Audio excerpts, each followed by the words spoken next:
Good morning, good afternoon, or good evening, wherever you may be across the nation or around the world. Once again, you're listening to the VMware Communities Roundtable Podcast.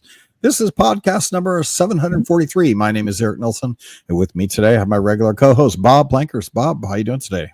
I'm doing well. It's a weird weather day here in the Midwest and Northern Illinois, but yeah, doing all right. Plugging away at some enablement content, thinking about VCF 9 a lot lately. Going through all my old stuff to update it and put a fresh coat of paint, new screenshots and things. So yeah, fun times. How are you doing? I'm doing great. We finally got winter here in the Bay Area. Palo Alto is cold. It was like 41 degrees at night last night. Did you get above 70 at all this summer? A couple times. Maybe once or twice. Never were into the 90s. Never touched 100. Never even high 80s, really, like a couple, like maybe a week or two of mid 80s and then back into the early 70s, and doesn't take much to drift into the 60s. And now we're in the 40s, and we had a storm come through. So we had some heavy rain. So everything is wet and soggy and cold. And it's one of those things where there's that first cold snap where you haven't turned on any heat or anything like that. Yeah, and I woke up in the middle of the night looking for the open window, walking around going, I must have left a window open. It's freezing in here. And there was no open window. And you realize it was like 41 outside and the house just, bleeds. So it's been chilly, but otherwise it's good. On the show today. Today is Wednesday, October 15th. Can you believe it? We're only maybe a month and a half away from the holiday, Christmas, and the holiday season. So man, the year has just dribbled away here, right? A lot of cool stuff for the year. VCF 9 launches and a lot of activity when you really think back through it. But here we are coming up to the end of the year, and so we thought we would talk about what does it mean to be an advocate for VMware going into 2026. And we've had vExpert applications are opening up again in December. And, we thought we would bring Noell Grier on, who runs the advocacy.broadcom.com website. And Noell has been on the show one or times before. And we thought we would talk about, for 2026, where is advocacy going, especially in the light of, ChatGPT and Grok and Anthropic and all the other AIs that can kind of give you the basic information of everything you ever wanted to know about virtualization, right? And, our products. But there's more to it. And myself and Noell were going through the numbers the other day and thought it was interesting to look at how many people are sharing what they're doing and what are they sharing about VMware these days, right? We've consolidated products. We're down to VCF, right? Like the VCF is a big monster. There's no question about that. But it's kind of like, what does that mean? So we thought we would bring Noell on and talk about the kind of content she's seeing come through the system, as well as what does it mean in 2026 to be an advocate in the days of AI. And we had Corey on a few weeks ago talking about, content from the experts training the AI themselves. But then there is an interesting thing. So we'll talk to Noell, but before we do that, let's talk a little bit about what's happening out there in the ecosystem. And the only thing that I really want to talk about, Bob, is that there is a VMUG virtual event. There is a sign up. It's going to be November 6th. It's an all-day event.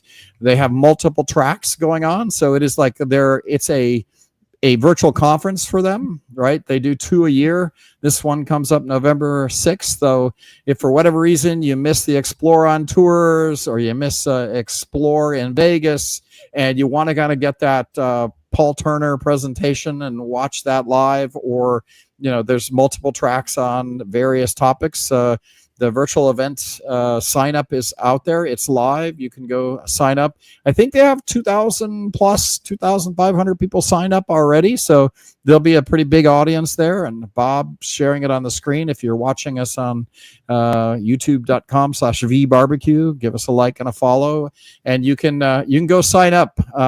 Bob, over on the left-hand side, you got to click virtual events, and then at the bottom, hit apply. And conference. Yeah, and then scroll down and hit apply. It took me a minute to find that. The November Global Virtual Event.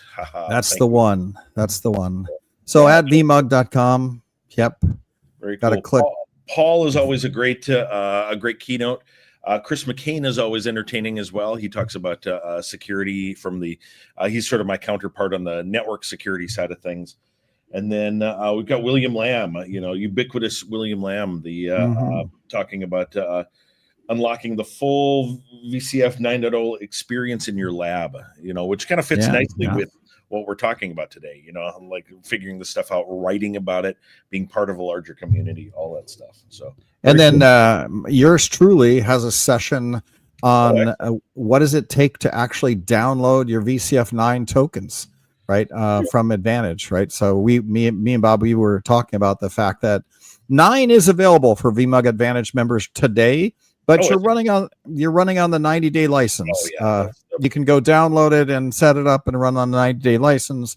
And then on November 15th, give or take, we will be launching the new portal that will have the 9 tokens that you can go in and grab your tokens and download them and plug them into your 9 implementation, and you're good to go. So that's where I'm going to be taking you through. Then, Bob, there is a funny thing. I'm on the frontline support calls. Anybody that calls into Advantage and gets stuck in the Advantage workflow, they send to me, and I answer. And I answer 1 or 2 a day on that process. And the big one that people run into is when you go to the download center, it has a checkbox that says, "Have you read?" Yes. I get those once a week. You gotta open both of those. Yeah. You have to click on both of those, or the checkbox won't check and the download code won't download. Yeah. And I actually even respond to people going, "Hey, just click on the link, read the documents," and It'll literally open a different tab, and then you can just go back. Yeah. Right. And literally you put it in writing and they can't read it. And I eventually just said, "Let's get on a call right now. Call me. Here's my phone number." Record it as a video. And he called me and I said, "So did you click on the links?" And he goes, "What do you mean click on the links?" "The little blue links. It says, 'Did you read these?' Checkbox. You have to click on them." And I said, "That's what I put in the mail. Click on them." And he's like, "What do you mean click on them?" Like, click, the browser opens up a tab, you review it, then you go back and it's JavaScript. It knows you clicked on them. And he's like, "Oh my God." Like I know I get bitten by stuff like that sometimes, like, and you feel like an idiot afterwards, but it doesn't click, it just whatever. You have a mental block. You have a mental block. Eric, you should just make a little recording, make like a 1-minute recording, and we'll promote that. Yeah, it won't help.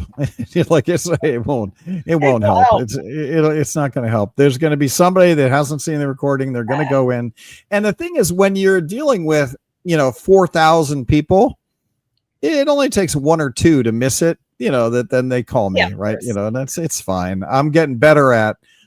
Somehow I have to put a little video in the response.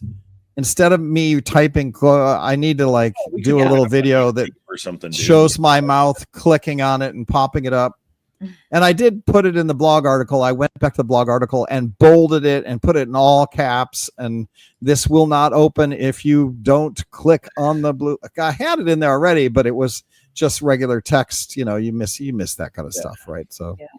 I will try. But anyway, nonetheless, I am doing a session at the VMUG virtual event because we're going to have 9 truly supported now. And cool. So you will be able to pass your VCP, go get your 9, install it, get all the license keys, which is nice because even the license key on the 9 today doesn't have Operations Console. It's missing some licenses. The eval license is really only for the core 9 products. It doesn't do everything. So when you get in to set up your automation console or some of the features in your operation console, the demo license doesn't work, right? So yeah. And yes, Bob, we talked about the fact that it is more difficult to get your license, your VMUG Advantage license keys, your vExpert license keys.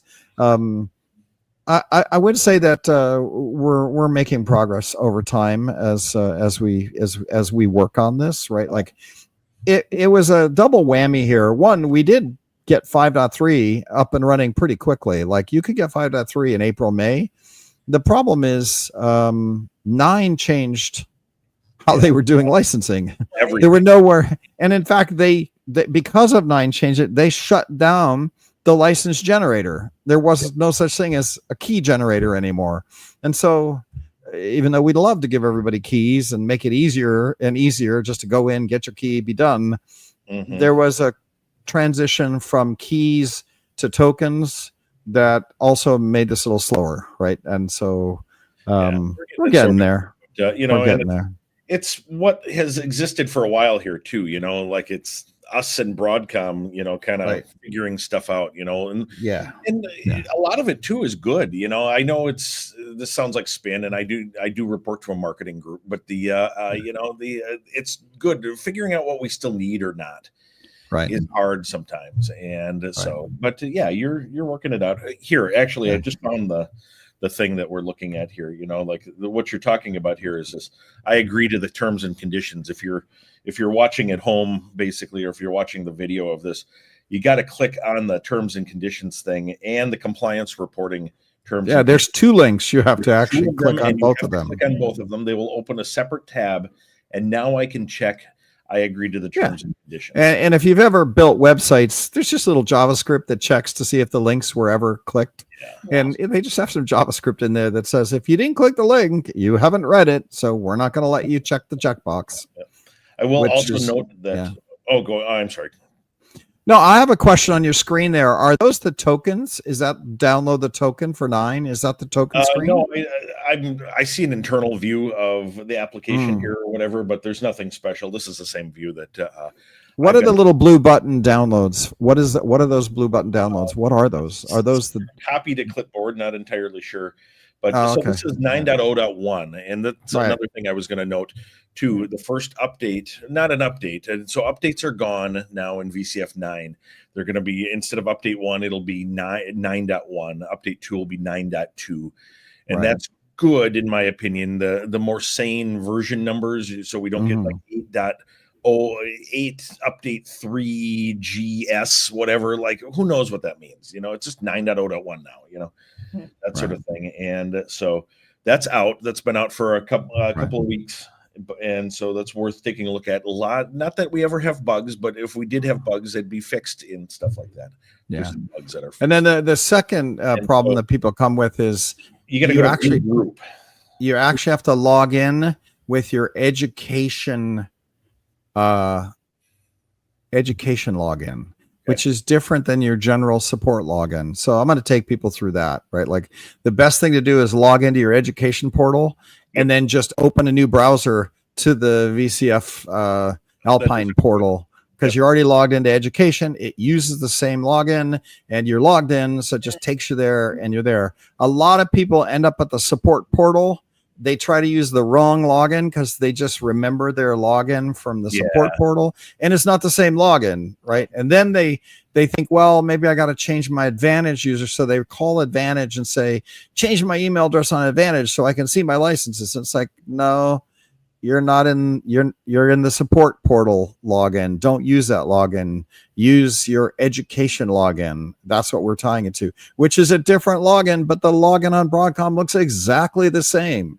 Like, right? You don't know. Yeah, and we're getting it figured out. But the other thing I was going to point out too is that there's not a clear download link here. It's just view group, you know, and viewing the group. You get the group of things that are associated with this, like the SDDC manager. Another non-intuitive thing is that the VCF installer is actually the SDDC manager. Team manager, right? You know, so it'll needless to say, I'm doing a 45-minute presentation to take you through the funness of getting software from Broadcom through the portal. Yeah, there's some stuff. We're getting it figured out. There's been a lot of feedback around this stuff, and especially at our events like around Explore, the C-tabs and things like that.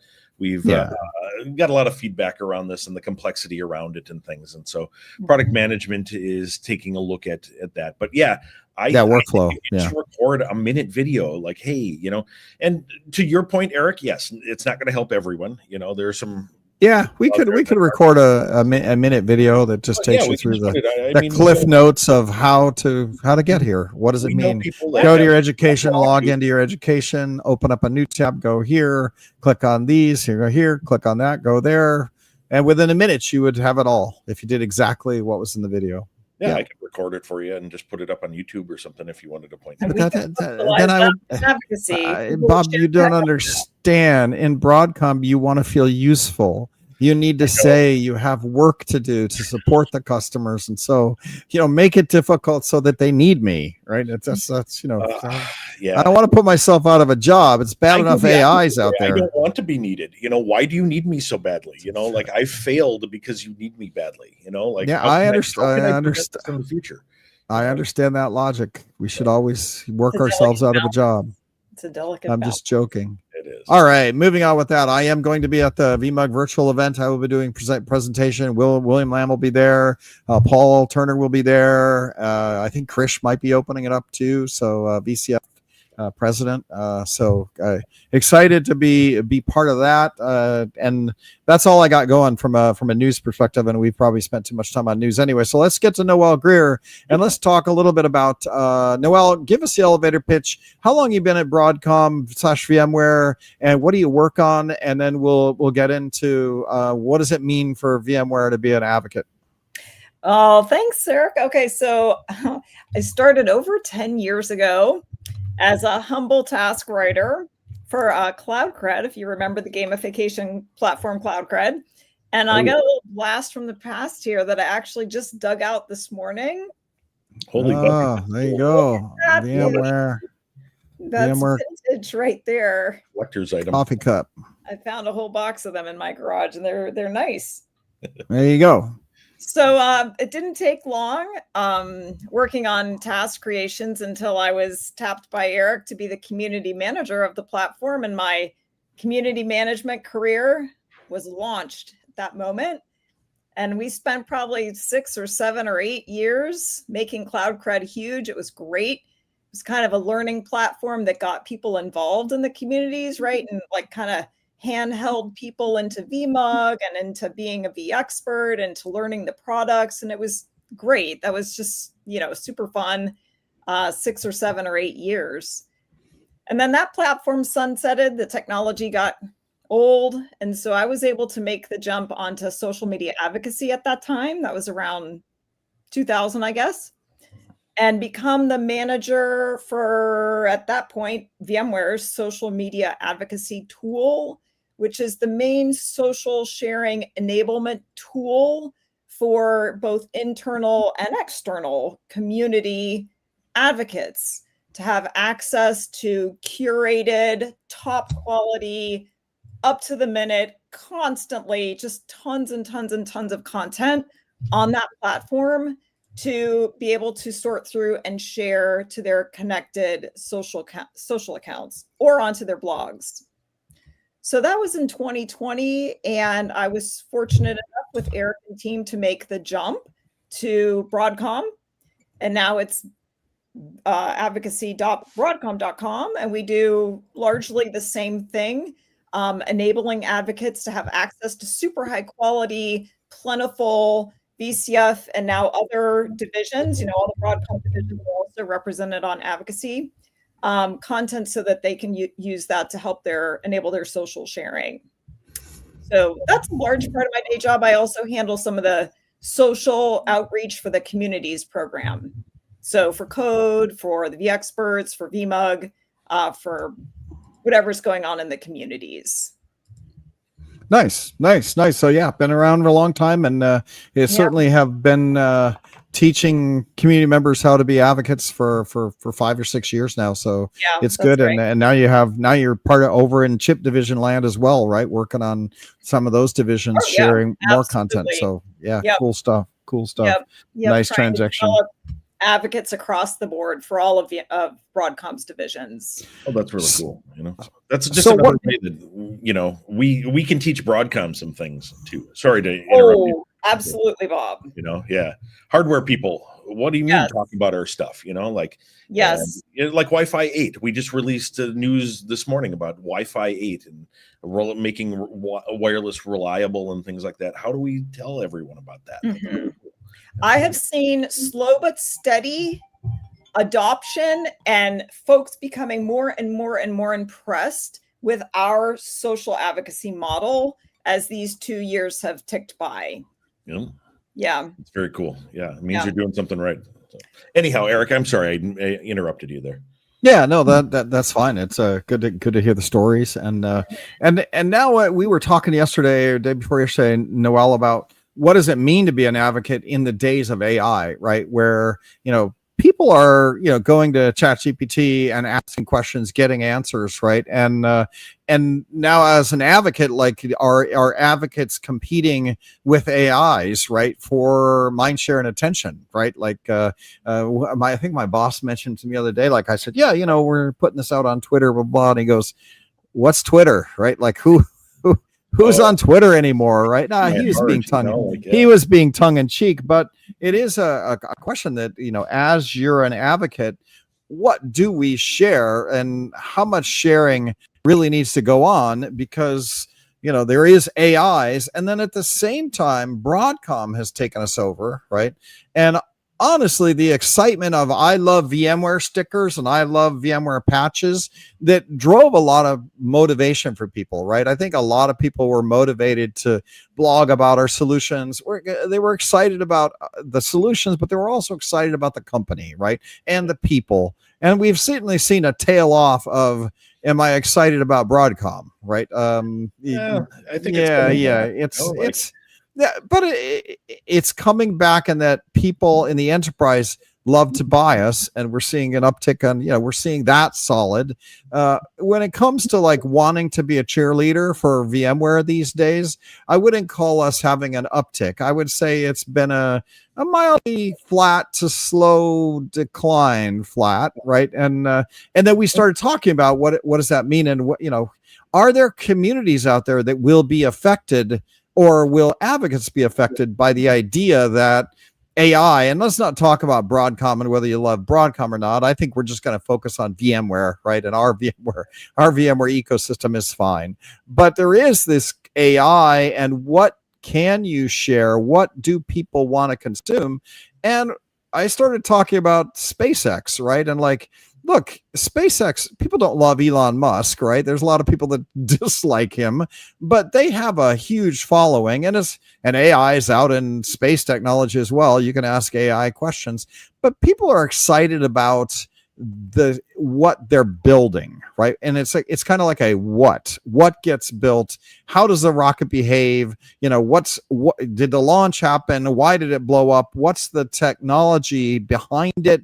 And you have technology sharing, and I kind of feel like that's kind of the core of where we should be getting back to as well. Is we used to have Monster VM guy running around talking about the specs of the VM and how big could it get and what are people doing with it. And I think we've rotated too far on VCF, right?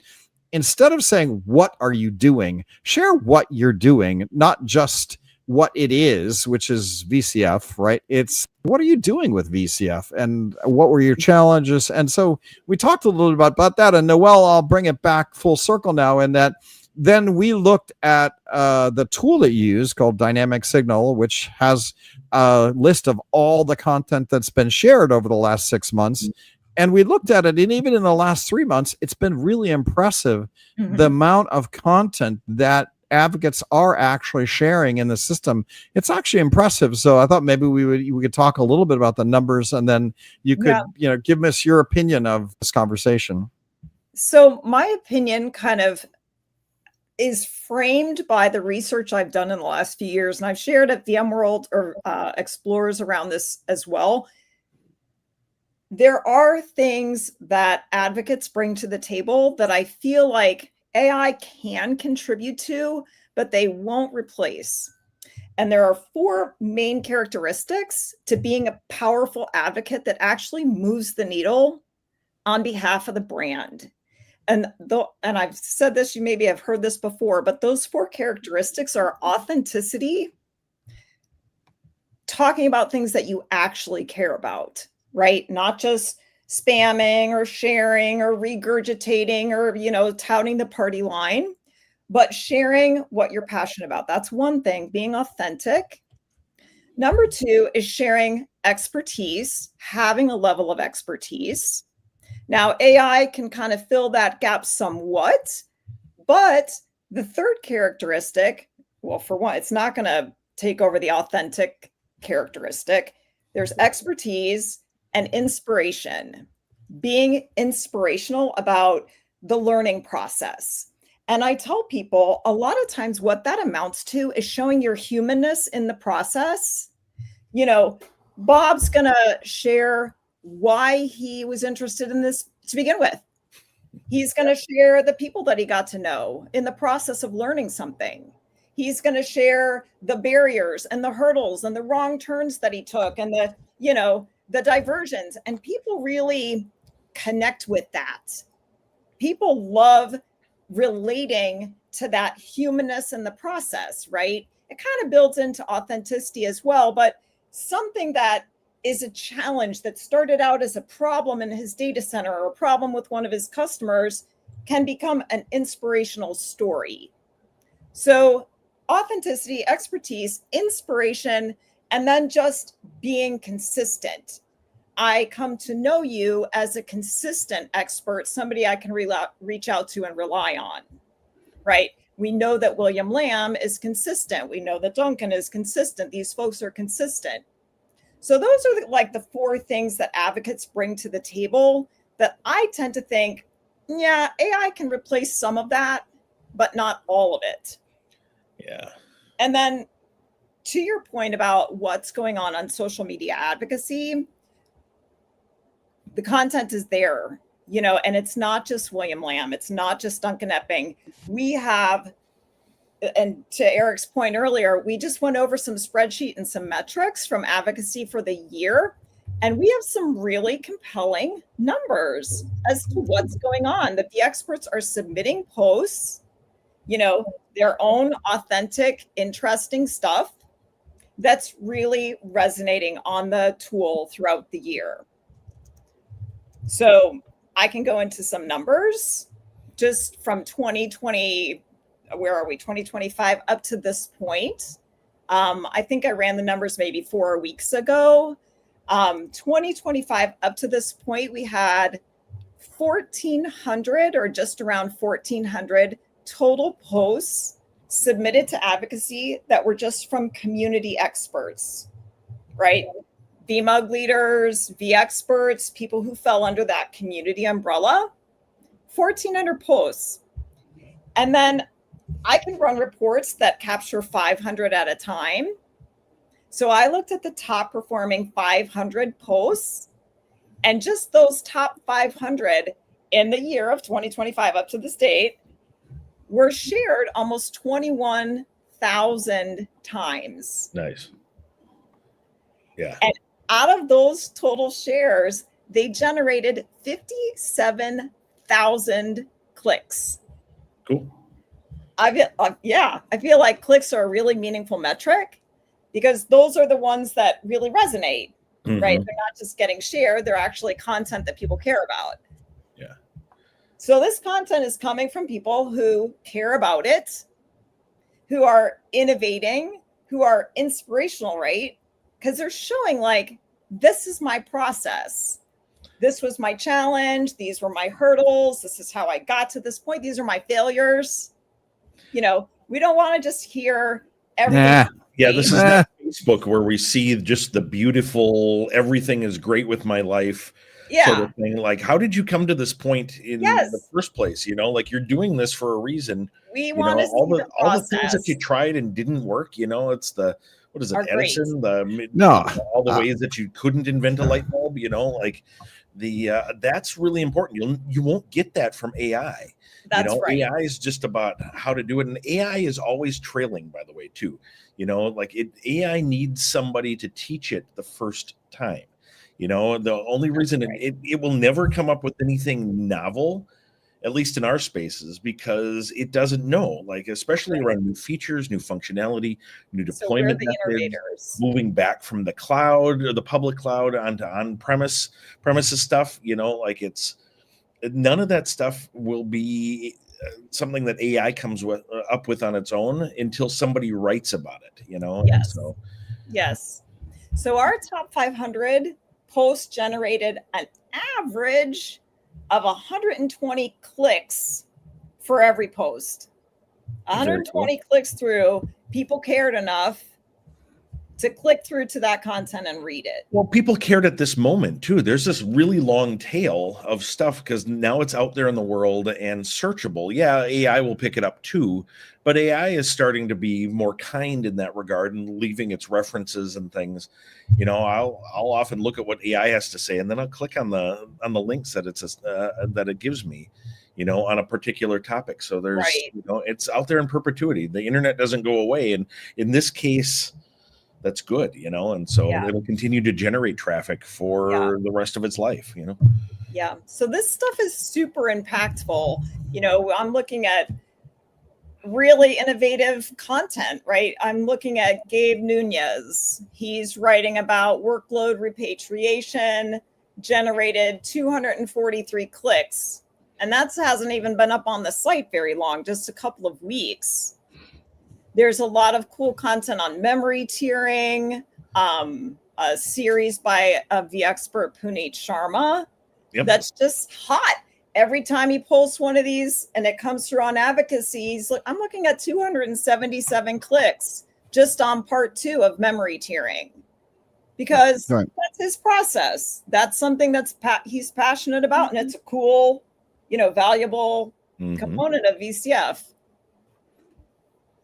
Yeah, well, I like what people are doing, right? Like I get less emotional about the goodiness of what he failed at and what they tripped on, and are they sad or happy or anything. I want to see what they do, the tech that they worked on.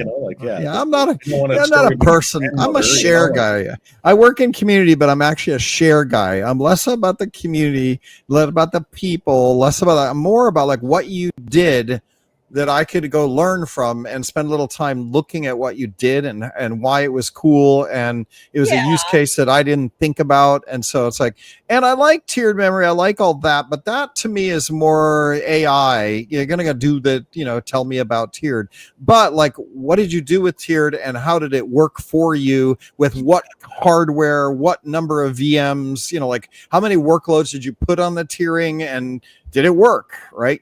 Or did I have memory errors? I could only go up to 512 gigs shared or something like that. And a case in point with memory tiering, memory tiering, it's not a cache, but it does operate on cache-like algorithms, the least recently used sort of paging out to slower stuff. And there's nuances there, like in fact at Explorer, there's some people talking about using it for a DR site, and they've had to slow down starting up all their VMs when they're failing over to their DR site because memory tiering needs a little time to do its thing, and so that's the sort of thing, these little nuances and tidbits and that you don't get from the docs, that you don't get from AI, that are super important and that you can file away, even if you just read it and then you don't do anything more, you've got it, you remember that you saw something about it and you can go later and look it up again, and that's super important too. Absolutely. Right. And what I've seen is as VCF is full of nooks and crannies and cool technologies and ways to implement and fleet management and automation, and that there is a lot of really good what did you do, right? Not how I use a feature of it, but how did you build what you put in place and how did it work for you, right? That I think is really interesting. And if I were to build community around it, and I feel SpaceX does this well, it's not about the people, it's not about our leadership, it's not even about the company, it's I launched a rocket and it did this and this is how it blew up, right. And it's like fascinating, the technology, because we're all, I think, at heart technologists, right? I mean, that's why I'm an admin. I love the technology, I love building and creating, and I go back to my roots of I like building machines. I like building PCs. I like the reason I'm an admin is because I started building my own machines, put SCO Unix on it, and build, right? And then I ran it, and then I realized that I needed other people's help or wanted to learn about what other people did, and I think that's still very valuable for VMware, right? And the VMware ecosystem.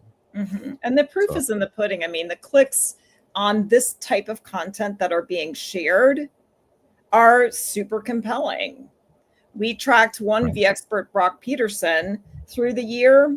And he's a regular blogger, and focuses a lot on ARIA operations, almost exclusively, and just tracking his 15 or 18 posts or so consistently. His posts generate over 100 clicks. He's got 4,110 clicks through to his content just from posts that are getting shared from social media advocacy throughout this year. So people do care about this stuff. You know, the Right. great tech and the good articles that are written around it really do resonate. Other question that I ask, and maybe Bob, you know this, maybe 10 years ago, everybody used news readers, RSS streams, right? And you would go Google find, Reader, don't get me started. but I don't think people are doing that anymore, right? I don't think anybody. So I guess the question is, I wonder how you discover blogs these days, right? And actually scan through the number of blogs that are out there. I know we have blogs.vmware.com, and we aggregate up affiliate blogs and kind of, give them some traffic. But I guess you have to manually bookmark your favorite blogs to find this stuff, right? I'm just curious how people are reading content these days. Well, Feedly still exists, for example. I haven't looked into it in ages. Yeah, I don't know. That's right.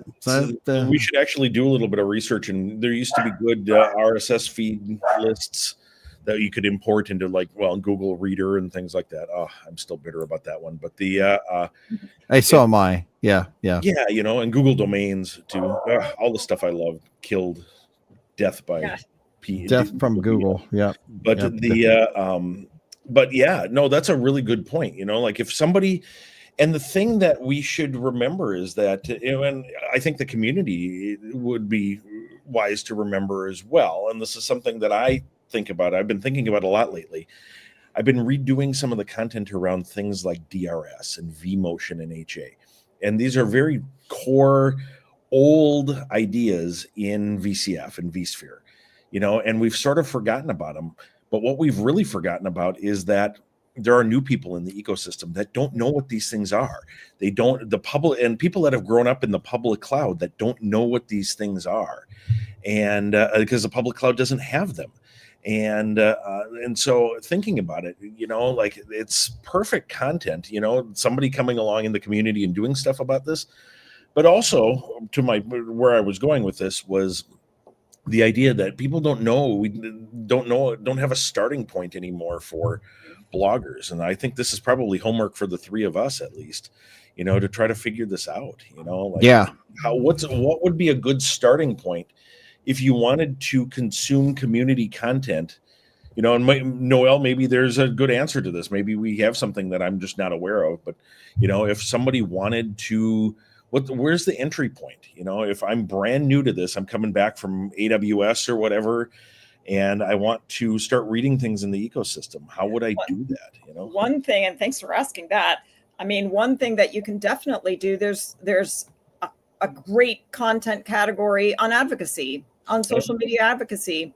And if you're not on advocacy, you can send me mail, or Corey can get you hooked up on that as well.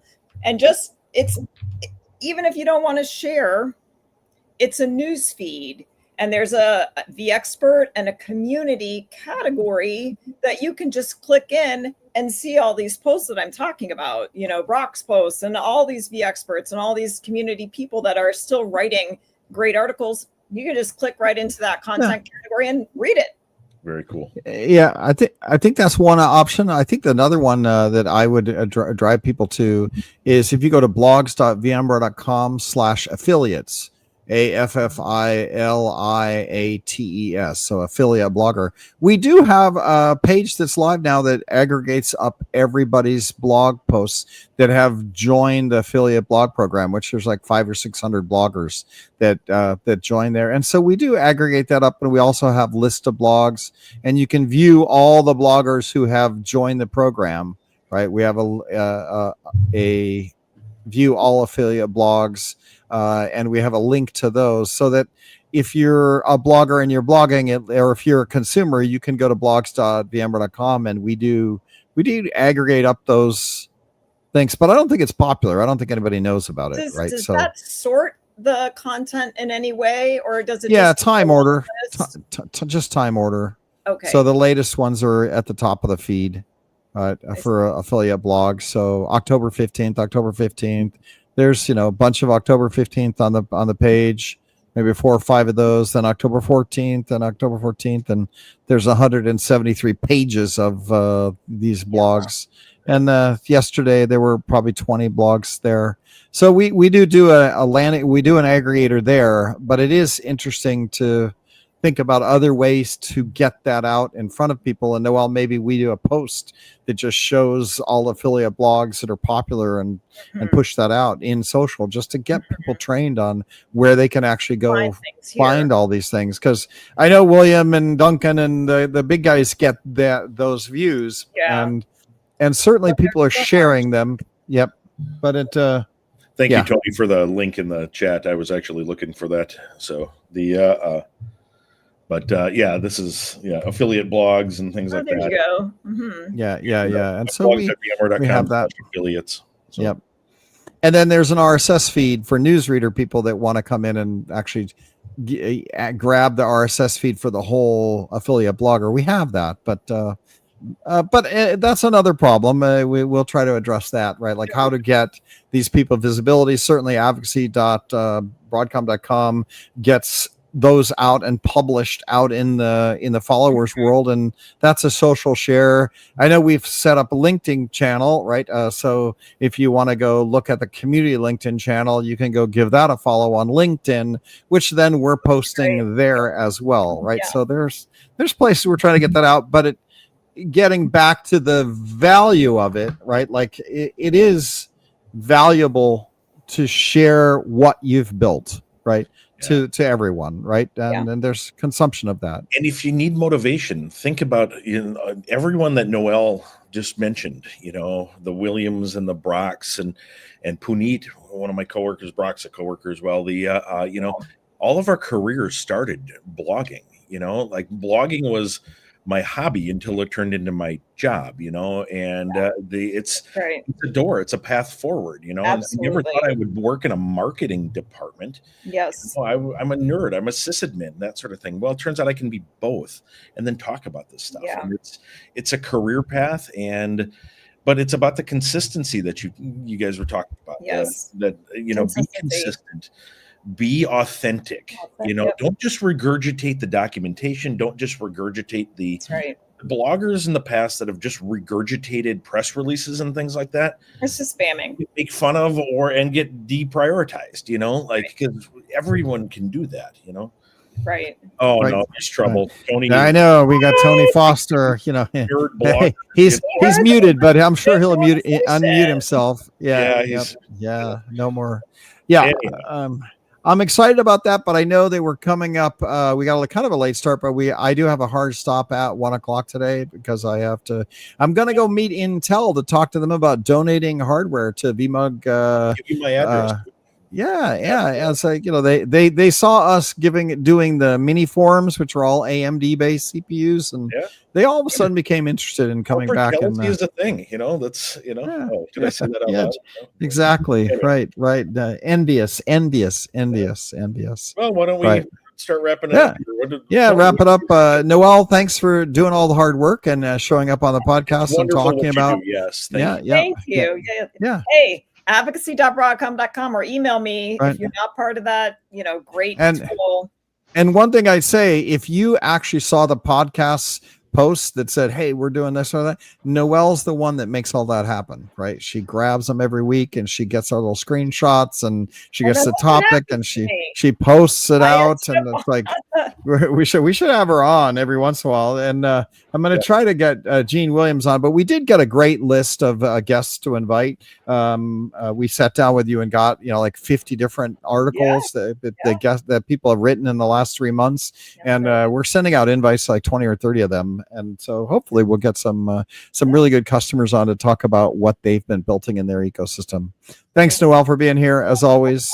Yeah, absolutely. Tony Foster, V Barbecue, youtube.com/V Barbecue. Go give us a like and a follow. We're trying to cross the 1,000 follower threshold. So, if you're listening to this and you haven't, follow the YouTube channel. Go check it out. We're doing little snippets on the YouTube channel now, and you can go do that. But talk about V barbecue, Tony. I haven't done a lot of barbecue. It's been raining and cold here in Palo Alto, so I just haven't done it. I made some really good Italian hot sausages the other day, but I fried them in a pan and then put spaghetti sauce in them and made some really hot spaghetti sauce. But I haven't done any quote barbecue yet, but I believe you have. So why don't you take it away? I've actually been barbecuing a fair amount. So burritos are awesome things to barbecue on the grill. Burritos, the whole thing. Burrito, like yes. Yeah. So you can do the microwave burritos, and those come out nice and crispy, and those are awesome. But you can also do like a steak-filled burrito. And so you start by grilling up your steak, and then you cut it and dump it into your tortilla and put your cheese and peppers and everything on there, and you grill your peppers. Awesome. Roll up your burrito and put it on the grill and let that cheese melt and everything, and you get this awesome crispy burrito that comes off with all of this ooey gooey goodness inside. So indirect heat? For cooking the steak, no, you cook the steak like normal. Steak, yeah. For the burrito itself?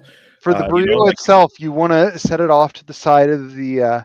turn one burner on and then set it on the other side, the indirect heat. Essentially just are you saying gas? Bob, did you say burner? Oh my God! Let me just disconnect you right now. Or whatever. A smoker is basically an oven at higher temperatures, anyhow. So.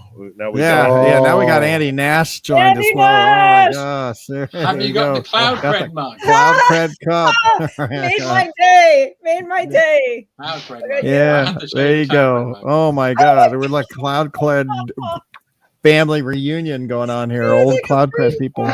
Well, at least we'll be well fed, and I'm gonna have to try that, Tony, the burrito. Yes, and yes, I do have I've got gas. I've got a gas grill. I've got a gas powered Blackstone griddle, and I've got a pellet grill as well that I use as a smoker. So I have the whole range of whatever I feel like doing, I can do it. That's Tony, that's back to your barbecue. That's actually interesting because I put in peppers this year in my garden, and I've had a really good. I got like peppers this year. Normally I don't get them, but I got green peppers and half green, half red. And so that's a good one. I think I'll try that. I think I'll grill up some steak and grill the peppers, and then throw it in a tortilla cheese, peppers, and then put it back on the grill. I never really thought about that as well, right? Yeah. Charcoal, Bob. Charcoal. It's got to be charcoal. Yeah. So. Living that. Andy, do you get to do any barbecue over there in the UK? Well, I do a little bit, but I'm a vegetarian, so it's not a lot for me. Well, you can still roast things. You can still roast. I still barbecue. We still a bit of open coal. Always open coal. Nice. Burgers, sausages. I've never seen the background of you. Is that like a virtual background, or is that actually? That's the rubbish in my office. That's rubbish, because I've seen a couple of photos of your screens, right? And it's always pristine and pretty and nice and clean. This side looks terrible. I've never seen the. I'm like, God, how does Andy do that? His desk is so clean and great. That's right. Right.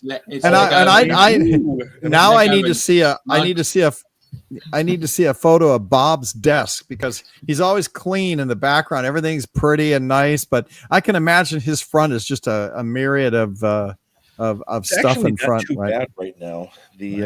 But yeah, like this is a new desk, and this is sort of my studio here. It's not too bad. I'm not gonna. Yeah, I should sanitize my desk. I'll show you next week. Very nice.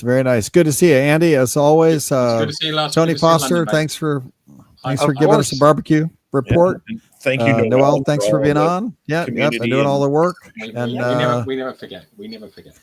We're at time, so we're going to let it go. Thanks a lot. We'll be back next week. Hopefully, we'll get a guest in and we'll talk some tech.